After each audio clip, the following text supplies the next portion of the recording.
దెబ్బకు ముఖ్యమంత్రి ఉంచి 330 మందికి కంటిన్యూ చర్యలాగా డిపెండెంట్ ఉద్యోగాలు ఇచ్చిపోయింది. మేము 16,000 ఇచ్చినాం. 16,000 ఉద్యోగాలు ఇచ్చినా మంత్రులు ముఖ్యమంత్రి గారు ఇచ్చినామా సీఎంలు ఇచ్చుకున్నాం. అది సింగరేణి చేస్తున్న ప్రక్రియగా సింగరేణి అధికారుల నుంచి సింగరేణి అధికారుల చేత సాధారణంగా జరుగుతున్నాం. కానీ తేడా ఏంటంటే 16,000 ఉద్యోగాలు ఇచ్చినా మనమేమో చెప్పుకోలేదు. వాళ్ళు 300 ఇస్తే 4 మంత్రులు వచ్చేది. ఉప ముఖ్యమంత్రి 4 మంత్రులు వచ్చి ఆ ఇచ్చిన 300లకు బీఆర్ఎస్ దెబ్బకి వచ్చి 300లకు 3 గంటల స్పీచ్ కొట్టిపోయింది. మనం 16,000 ఉద్యోగాలు ఇచ్చిన ఆనాడు మంత్రులకు కానీ కేసీఆర్ గారు కానీ మేము ప్రచారం చేసుకోవాలి. అక్కడే తేడా చారణ కోటికి బాగా అవసరం అవుతుంది కాంగ్రెస్. మనమేమో 16,000 ఇచ్చినాం, మాట కూడా చెప్పుకోలేదు. 1000 పట్టాలు ఇచ్చినాం, అయితే 8,000 పట్టాలు ఇచ్చింది. అయినా చెప్పుకోలేదు. నేను చెప్పుకోగలుగుతాం, వాళ్ళు చేయడానికి చెప్పుకుంటే సరే. ఇంకా విషయాలు లోపల చెప్తా, ఎక్కువ టైం వేస్ట్ చేయకుండా ఎన్టీపీసీ కూడా సోలార్ పవర్ ప్లాంట్ పెట్టింది. ఎన్టీపీసీ సోలార్ పవర్ ప్లాంట్ పెడితే 1 మెగావాట్ 3 కోట్లకే వస్తుంది. 3 కోట్లకని ఎన్టీపీసీ ఎన్నో అవార్డులు ఇచ్చింది. అది పబ్లిక్ డొమైన్ లో ఉంది. కేంద్ర ప్రభుత్వానికి చెందిన HPCL hydro power corporation limited వాళ్ళు కూడా సోలార్ పవర్ ప్లాంట్ పెట్టిండ్రు. 3 కోట్లు 20 లక్షలకు 1 మెగావాట్ తయారైంది. కానీ మన సింగరేణి మొదటిది 67 మెగావాట్. 67 మెగావాట్లలో ఆ టెండర్ కండిషన్లు కఠినమైన పెట్టి ఎవరు రాకుండా చేసి 7 కోట్ల రూపాయలకు 1 మెగావాట్ పెట్టింది. టెండర్ 7 కోట్లు పర్ మెగావాట్ ఖర్చు పెట్టింది. బయట 3, వీళ్ళు ఇచ్చిందంత 7. అంటే 1 మెగావాట్ ఎంత పోయింది? 4 కోట్లు పోయింది. 67 కోట్లు ఇంటూ 67 మెగావాట్లు ఇంటూ 4 కోట్లు పడ్డంత 280 కోట్ల రూపాయలు ఒక్క 67 మెగావాట్ల సోలార్ పవర్ ప్లాంట్ లో కాంట్రాక్టర్లకు కట్టబెట్టింటూ 10% మొబిలైజేషన్ అడ్వాన్స్ ఇచ్చి కమిషన్ కొట్టింది. రెండవది 107 మెగావాట్స్. ఇది 5.4 5 కోట్ల 4 లక్షల రూపాయలు కానీ కట్టబెట్టింది. అంటే దీంట్లో కూడా 3 కోట్లకి ఇవ్వాలి కదా. ఎన్టీపీసీ కానీ హెచ్పీసీఎల్ కానీ దేశం మొత్తం మైనస్ పొజిషన్ పోయింది కదా. ఫిబ్రవరి 2024లో సైట్ విజిట్ సర్టిఫికేట్ లేకుండా టెండర్ అయితే మొదటిది మైనస్ పొజిషన్ పోయింది. ఆ తర్వాత 5వది చూడండి, మనుగూరు ఓసీపీ 2025 5వది 4/4/2025. కాంగ్రెస్ ఏమో 12/2023లో వస్తే ఇక్కడ నుంచి స్టార్ట్ అయింది. ఇక వెంకటేష్ కానీ 10/5/2025 417 కోట్లు. టెండర్ ఎవరికి వచ్చిందని తెలిపాడు. Contractor Shola constructions private limited. పక్కన contractor name Srujan Reddy. Percentage excess 13%. Site visit certificate లేకపోతే మొదటిదేమో -22. సైట్ విజిట్ సర్టిఫికేట్ పెట్టిన షోలా కన్స్ట్రక్షన్స్ 13% ఎక్సెస్. మనుగోలు చూస్తే సుధీర్ హిటాలాల్ 10% ఎక్సెస్. ఈ రకంగా ఎక్సెస్ టెండర్ పోయి సింగరేణికి నష్టం చేసింది. అంటే ఒక్కొక్క టెండర్ ఎక్సెస్ పోయి అడ్డగోలుగా దోచుకునే పరిస్థితి. లాస్ట్ చూడండి శ్రీరాంపూర్. నేను పేపర్లో కూడా గతంలో మాట్లాడాను. లాస్ట్ 9వ శ్రీరాంపూర్ ఓసీకు ఇది 604 కోట్ల రూపాయలు. ఇవాళ పర్మనెంట్ ఉద్యోగులు కాంట్రాక్ట్ ఉద్యోగులు అంటే దాదాపు 70,000 మంది ప్రత్యక్షంగా ఉపాధి పొందుతా ఉన్నారు. పరోక్షంగా మరో 1,00,000 రూపాయలు సింగరేణి మీద ఆధారపడి దొరుకుతా ఉంటాయి. మరి మన ఆసిఫాబాద్ నుంచి మొదలుకుంటే కొత్తగూడెం వరకు దాదాపు 450 కిలోమీటర్లు విస్తరించి ఉన్నది మన సింగరేణి. మరి ఈ సింగరేణి కాంగ్రెస్ పార్టీ ఒక స్కామ్ లాగా మార్చింది. Site visit certificate scam, solar power scam, Jaipur power scam, 40 లక్షల టన్నుల బొగ్గు మాయం, ఎక్స్ప్లోజివ్ స్కామ్, డీజిల్ స్కామ్, ఇట్లా అనేక స్కామ్లు చేసింది. 2.5 కోట్లు. ఇక్కడ ఒక విషయం చెప్పాలి.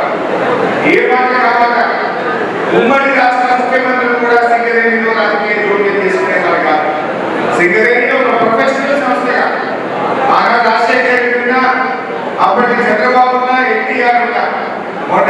కేసీఆర్ గారు సింగరేణి ఇండిపెండెంట్ గా పనిచేయించారు.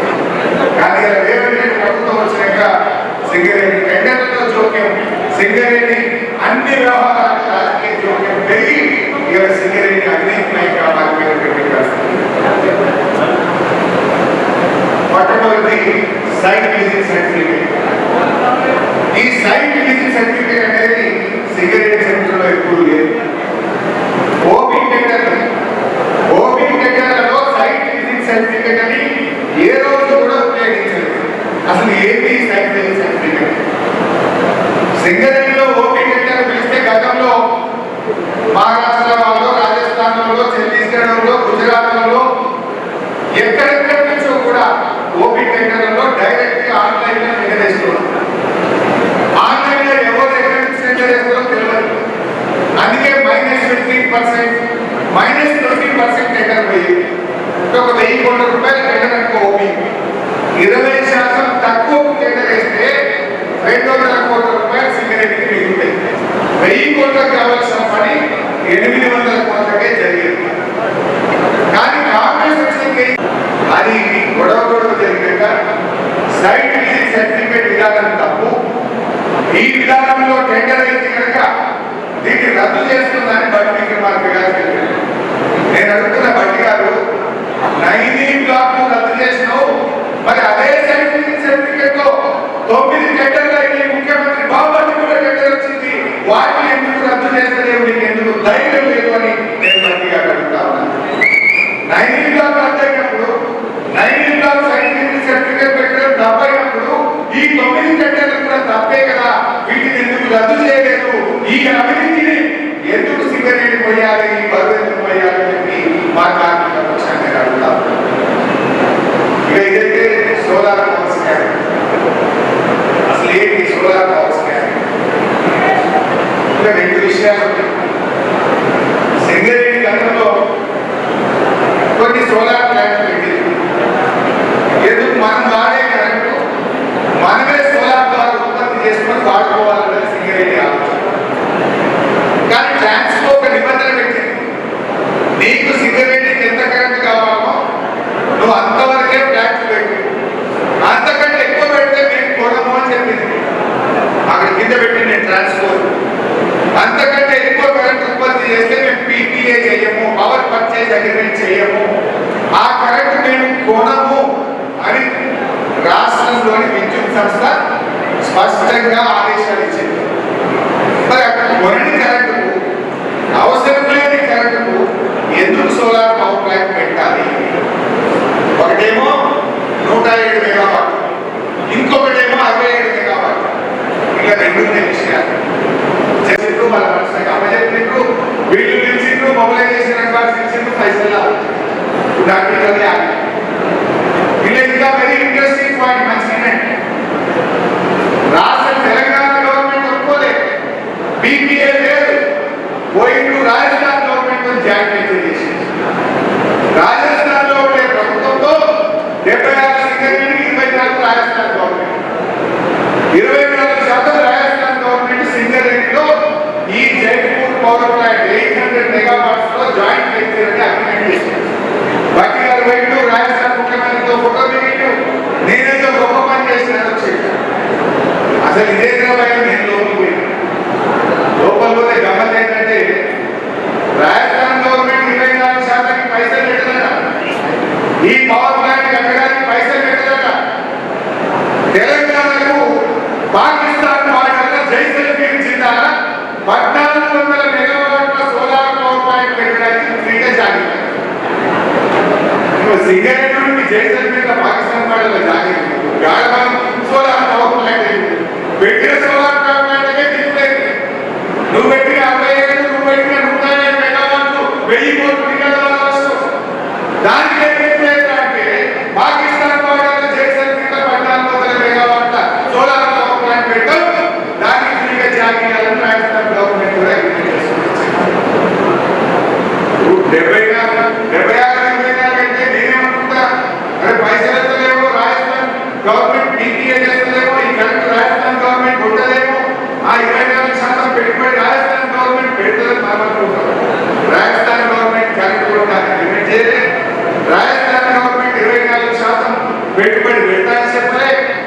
కానీ పాకిస్తాన్ వాటర్ల ఏడాదిగా ఎవరు అన్ని కోర్టులో కూడా ఎప్పుడు బాగుపడతారో ఎప్పుడు విజయపడతారో ఎప్పుడు గవర్నమెంట్లో తెలియదు అడాక ఎవరు. కానీ మనం బట్టి గారికి మన సింగరేణి మాత్రం జారీ కావాలి. ఎందుకు మళ్ళీ 14,000 మెగావాట్ల సోలార్ పవర్ ప్లాంట్ పెట్టాలి, కమిషన్ కొట్టాలి. సింగరేణి ఏమన్నా కానీ ఆ కరెంట్ ఎవరు కొట్టాడు పెట్టినాక వీళ్ళ పాకిస్తాన్ బార్డర్లో పవర్ ప్లాంట్ పెట్టమని జాయింట్ వెంచర్ చేసుకోవచ్చు. ఇది దీని కదా నేను అడుగుతున్నా బట్టి గారు, నేను చెప్పే తప్పైతే మాట్లాడే రమ్మగా 7 కిలోమీటర్ కలిపి వస్తాను. నీ ప్రగతి భవన్ కిలోమీటర్కి వస్తాను. నువ్వు జైపూర్ పవర్ ప్లాంట్ రాజస్థాన్తో అగ్రిమెంట్ చేస్తావా చేయలేదు. పాకిస్తాన్ బార్డర్ జైసల్మీర్ జిల్లాలో జాగా తీసుకుంటాను రాష్ట్రంగా లేదా నేను రాజకీయ పక్షాలు అడుగుతున్న సమాధానం చెప్పు అని చెప్పి ఈరోజు నేను నిర్వహించావు. అదేంటి బీఆర్ఎస్ పార్టీ ఉన్నది ఓపీ టెండర్లలో ఎప్పుడు కూడా సైట్ విజిట్ సర్టిఫికేట్ పద్ధతి లేదు. కానీ వీళ్ళ పద్ధతి తెచ్చినాక ఈ సైట్ విజిట్ సర్టిఫికేట్ లో మొట్టమొదటి లబ్ధిదారులు ఎవరు, మొదటి టెండర్ ఎవరికి దక్కిందంటే రేవంత్ రెడ్డి బాబాది కంపెనీ శోభా కన్స్ట్రక్షన్స్ సృజన్ రెడ్డికి మొదటి టెండర్ దక్కింది. అది నేను ఆధారాలతో ఇవి నేను ఇంతగా మాట్లాడలేదు, ఆరోపణలు చేస్తలేదు. సింగరేణికి ఇన్ఫర్మేషన్ యాక్ట్ లో దరఖాస్తు పెడితే సింగరేణి ఇచ్చిన కాగితం చేతిలో పట్టుకొని మీకు మాట్లాడుతుంది. అయితే ఈ site visit certificate Congress December 2023లో వచ్చింది. అయితే మేలో ఫిబ్రవరిలో టెండర్ అయింది. కాంగ్రెస్ వచ్చినాక 2 నెలలకే అప్పుడు సైట్ విజిట్ పెట్టలేదు, అది మైనస్ పోయింది. మే నెలలో జూన్ నెలలో మొదటి టెండర్ సైట్ విజిట్ సర్టిఫికేట్ తో పెడితే అది 15% ఎక్సెస్ తో టెండర్ పోయింది. అదేదో ఆ టెండర్ డాక్యుమెంట్ కూడా ఇప్పుడు నేను చూపిస్తాను. దానికంటే ముందు ఇన్ఫర్మేషన్ యాక్ట్ లో అడిగాను ఈ సైట్ విజిట్ సర్టిఫికేట్ తో ఎన్ని టెండర్లు అయినాయి అంటే 9 టెండర్లు అయినాయి. 9 టెండర్లు అయినాయి. ఇది ఇక్కడ చూస్తే మనం ఇన్ఫర్మేషన్ యాక్ట్ లో నేను అడిగితే సింగరేణి ఆపించినటువంటి రిప్లై ఇక్కడ చూస్తే చూడండి, ఆ దేవి ఉంటుంది ఈ హరీష్ రావు మనం అడిగితే ఇచ్చినటువంటి సైట్ విజిట్ సర్టిఫికేట్ తో ఎన్ని టెండర్లు పెట్టింది అంటే 9 టెండర్లు పెట్టిందని చెప్పింది. నేను ఇక్కడ ఇంకో ప్రశ్న అడిగిన బీఆర్ఎస్ ప్రభుత్వ హయాంలో 2014 నుంచి 2023 వరకు సైట్ విజిట్ సర్టిఫికేట్స్ తో ఏమైనా టెండర్లు జరిగినాయా? ఒక్కటి కూడా బీఆర్ఎస్ హయాంలో సైట్ విజిట్ సర్టిఫికేట్స్ తో టెండర్ జరగలేదు అని సింగరేణి 8 జూన్ 2026 నాడు రాతపూర్వకంగా మనకి ఇచ్చినటువంటి సమాధానం. బీఆర్ఎస్ హయాంలో సైట్ విజిట్ సర్టిఫికేట్ లేదు. ఇది కాంగ్రెస్ వచ్చినాక డిసెంబర్ 2023 తర్వాత ఈ 9 టెండర్లు సైట్ విజిట్ సర్టిఫికేట్ తో జరిగినాయి అని ఇది సింగరేణి ఇచ్చినటువంటి రాతపూర్వక సమాధానం. బీఆర్ఎస్ హయాంలో మనం ఈ సంస్థ బాగుండాలి, ఈ సంస్థ మీకు వచ్చే కమిషన్ కోసం ఇలా 1000 కోట్ల రూపాయలు సింగరేణి డబ్బుల్ని వృధా చేశారు. అందుకే ఇలా సింగరేణి అప్పుల్లో ఉంటారు. సింగరేణి ఎందుకు అప్పులో పోయింది? ఈ పైసలు కట్టిరా, పైసలు కట్టలే. సింగరేణి మీద అప్పు తెచ్చి కాంట్రాక్టర్లకు 1000 కోట్లు చెల్లింపు చేసిండ్రు. ఇవాళ మూలం పడింది. వీటికి ఉత్పత్తి లేదు, దాని మీద పైసా ఆదాయం. ఇదే చెప్పి 1000 కోట్లు ఉంటా. ఇదేమో ట్రాన్స్ఫర్ రెగ్యులేషన్ కరెంట్ కొనము అని ట్రాన్స్ఫర్ 18 మార్చ్ 2024 అంటే స్పష్టంగా చెప్పింది. 18 మార్చ్ 2024 అది చెప్పినట్టు టెండర్లు వేసిండు. 1000 కోట్ల రూపాయలు ఖర్చు పెట్టి ఇలా ప్రజాధనాన్ని సింగరేణి ధనాన్ని వృధా చేసి ఇలా కార్మికులకు అన్యాయం చేసింది. దీని మీద మాట్లాడలేదు. నేను ఇది కొత్తగా మాట్లాడుతున్నప్పుడు 45 రోజులకి మాట్లాడుతున్నాను. నేను చెప్పేది తప్పైతే బట్టి వేసి మాట్లాడుతున్నా. కరెంట్ వాడుతున్నాం, మేము కరెంట్ ఉత్పత్తి అయితే అమ్ముతున్నాం, పైసలు వస్తున్నాయి చెప్పాలి కదా. 7 కోట్ల మెగావాట్ ఇచ్చినప్పుడే ఇంకోటి చేస్తున్న 8 కోట్లకి ఇచ్చిన వాటిని చెప్పని చూపించాలి కదా. సబ్బు చేస్తే పేరుకుంటే దొంగలని ఒక్కడు మాట్లాడుతున్నారు. ఇదైతే చాలా ఇంట్రెస్టింగ్ జైపూర్ పవర్ స్కామ్. ఇది మీకు బాగా దగ్గర మంచిర్యాల జిల్లాలో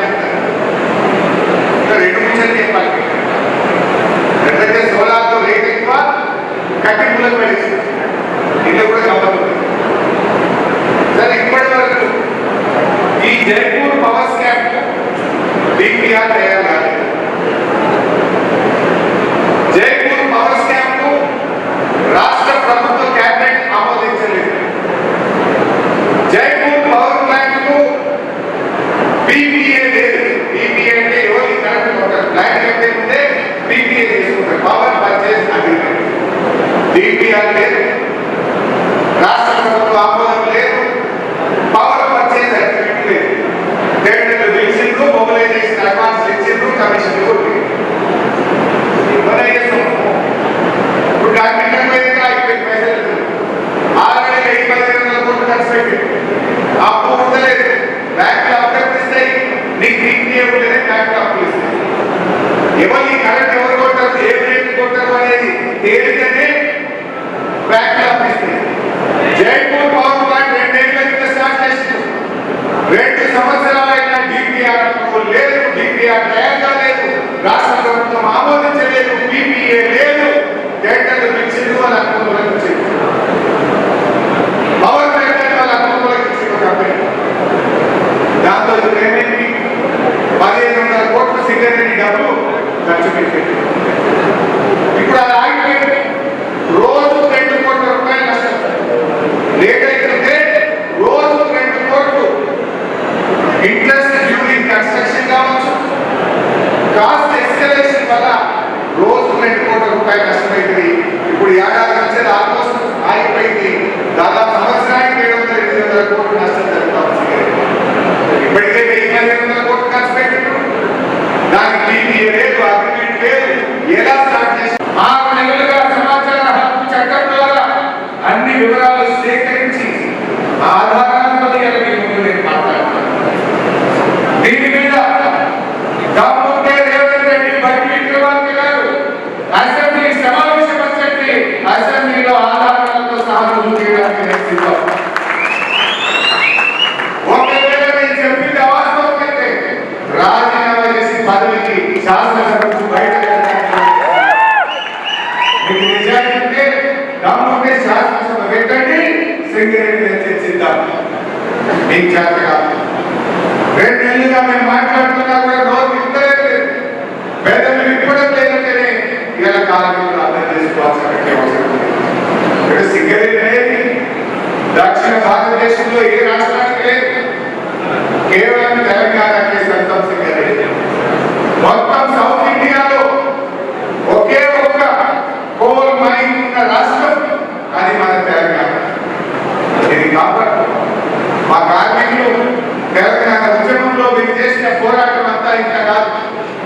మీ పోరాటంతో నాటి ప్రధానమంత్రి మన్మోహన్ సింగ్ అరే బొగ్గుబాయిలు మూతపడ్డాక విద్యుత్ థర్మల్ కేంద్రాల దగ్గర బొగ్గు లేదు, కరెంట్ ఆగిపోతుంది, దక్షిణ భారతదేశమే ఆగమని ప్రధానమంత్రి కూడా మా కార్మికుల సమ్మెకు దిగివలసినంత గొప్ప సమయం ఆ సింగరేణి.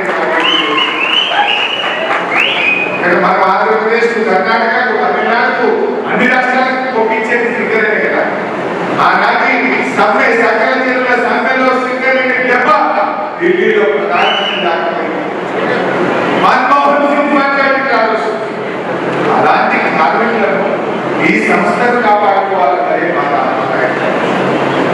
ఆనాటి తెలుగుదేశం పార్టీ, ఆనాటి జాతీయ పార్టీలు డిపెండెంట్ ఉద్యోగాలు నిషేధించారు. చంద్రబాబు ఆనాటి కాంగ్రెస్ డిపెండెంట్ ఉద్యోగాలను పునరుద్ధరించలేదు. ఇలా కేసీఆర్ గారు ఇచ్చిన మాట ప్రకారంగా డిపెండెంట్ ఉద్యోగాలను పునరుద్ధరించి 16,000 మంది ఉద్యోగాలు ఇచ్చింది టీఆర్ఎస్ ప్రభుత్వం. మీ పట్టాలను రెగ్యులైజ్ చేసింది టీఆర్ఎస్ ప్రభుత్వం. మరి కాంగ్రెస్ గంటనా ఎంతసేపు గంటలు ఎవరు కదా, గంటలు ముగించుకుంటే గంటలు ముగిస్తారు. ముందు సింగరేణి మీద మాట్లాడే ముందు మా సింగపూర్ కాగజ్ నగర్ పేపర్ మిల్స్ కూడా ఒక చిన్న మాట చెప్పి నేను సింగరేణిలో వెళ్తాను. ఆనాడు సింగపూర్ కాగజ్ నగర్ పేపర్ మిల్స్ ను నిర్మించడానికి పెద్దలు కోటప్ప గారు ఎంతో కష్టపడి కేసీఆర్ గారి ఆశీస్సులతో, కేటీఆర్ గారి కృషితో, అందరి సహకారంతో ఆనాడు పేపర్ మిల్స్ ఓపెన్ చేయించడం జరిగింది. ఇది దేశ చరిత్రలో ఒక రికార్డు. భారతదేశ చరిత్రలో మూతపడ్డ పేపర్ మిల్ ఇప్పటిదాకా తెచ్చుకోవాలి. ఒకే ఒక్క మిల్లు తెచ్చుకుంటారంటే అది మన సిర్పూర్ పేపర్ మిల్స్. దాన్ని ఎందుకు ప్రస్తావిస్తున్నా అంటే గత 48 రోజులుగా కార్మికులు అక్కడ సమ్మె చేస్తా ఉన్నారు. ఎన్నికలు జరపాలి, కార్మిక సంఘం ఎన్నికలు జరపాలని వారి సమ్మెకు బీఆర్ఎస్ పార్టీ పక్షాన సంపూర్ణమైన మద్దతు తెలియజేస్తా ఉన్నాం. తప్పకుండా నేను కూడా రేపు కమిషన్తో మాట్లాడతాం. అవసరమైతే లీగల్ గా పోరాటైనా సరే ఆ సిర్పూర్ కాంగ్రెస్ నగర్కు ఎన్నికలు జరగడానికి బీఆర్ఎస్ పార్టీ పక్షాన పూర్తి స్థాయి సహకారం అందిస్తామని ఆ కార్మికులందరికీ కూడా తెలియజేస్తాం. 2.5 సంవత్సరాల్లోనే ఇవాళ సింగరేణి ఆగమాగం చేసింది కాంగ్రెస్. కార్మిక సోదరులారా, ఈ రోజు మనం మేల్కొనకపోతే ఈ సింగరేణి ఏ అదానికో అంబానీకో అమ్మేస్తారు. ఇప్పటికే సింగరేణి అది సిరుల గని అయిన సింగరేణి ఇలా కుంభకోణాలకు కనిగా మార్చింది కాంగ్రెస్. నిజానికి జరుగుతున్నదేదో మీ అందరికీ చెప్పాలి. ఈ ప్రభుత్వం మీద ఒత్తిడి పెంచాలని, ఈ సింగరేణిని కాపాడాలనేటువంటిదే మా తాపత్రయం. ఇదేదో బీఆర్ఎస్ పార్టీకి సంబంధించో రాజకీయాల్లో ఎన్నికల్లో ఓటుగా కరెంట్ 2 సంవత్సరాల ఎలక్షన్. మీ అందరితో నేను కోరేది ఒకటే, దయచేసి మీరు ఇక్కడ విన్న విషయాలు బాగా వినండి, అర్థం చేసుకోండి. ఒగ్గుబాయి మీద చర్చ పెట్టండి, మీ బస్తీలో చర్చ పెట్టండి, కాంగ్రెస్ దురాగతాల మీద ఎండగట్టండి. అందరూ కలిసి ఈ కాంగ్రెస్ మీద, ఈ రాజకీయాల మీద పోరాడి సింగరేణిని మనం కాపాడుకోవాల్సిన బాధ్యత ఉంది. మీరందరూ చూస్తున్నారు, దాదాపు గత 2 నెలలుగా మేము పోరాడుతూ వచ్చాం. సింగరేణి స్కామ్ ఒక్కటొక్కటిగా బయటపెడుతూ వచ్చాం. బీఆర్ఎస్ దెబ్బకు దిమ్మల్ని కొన్ని ఆగిపోయింది, కొన్ని ఏమో చేసి ఆగిపోయింది. కానీ అది ఆపాలి, లేదంటే ఈ సింగరేణి అనుకునే పరిస్థితి లేదు. దయచేసి మీరు ఇంకోటి కూడా గమనించాలి. 2 నెలలుగా మేము మాట్లాడుతుంటే, నిజాలు బయటపెట్టుంటే ముఖ్యమంత్రి కానీ ఉప ముఖ్యమంత్రి కానీ నోరు పెట్టుకోలేదు. నిజంగా నేను చెప్పిన దాంట్లో అవాస్తవాలు ఉంటే, తప్పుంటే ఆకాశం అంత ఎగరకపోరా.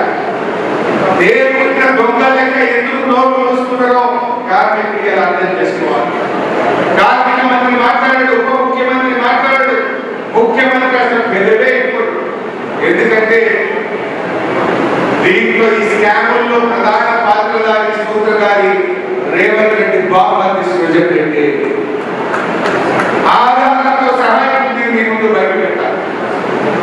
నిజంగా బీఆర్ఎస్ పార్టీ నిజాలను బయటపెట్టింటే ఎందుకు ఈ కాంగ్రెస్ ప్రభుత్వం పెదవులు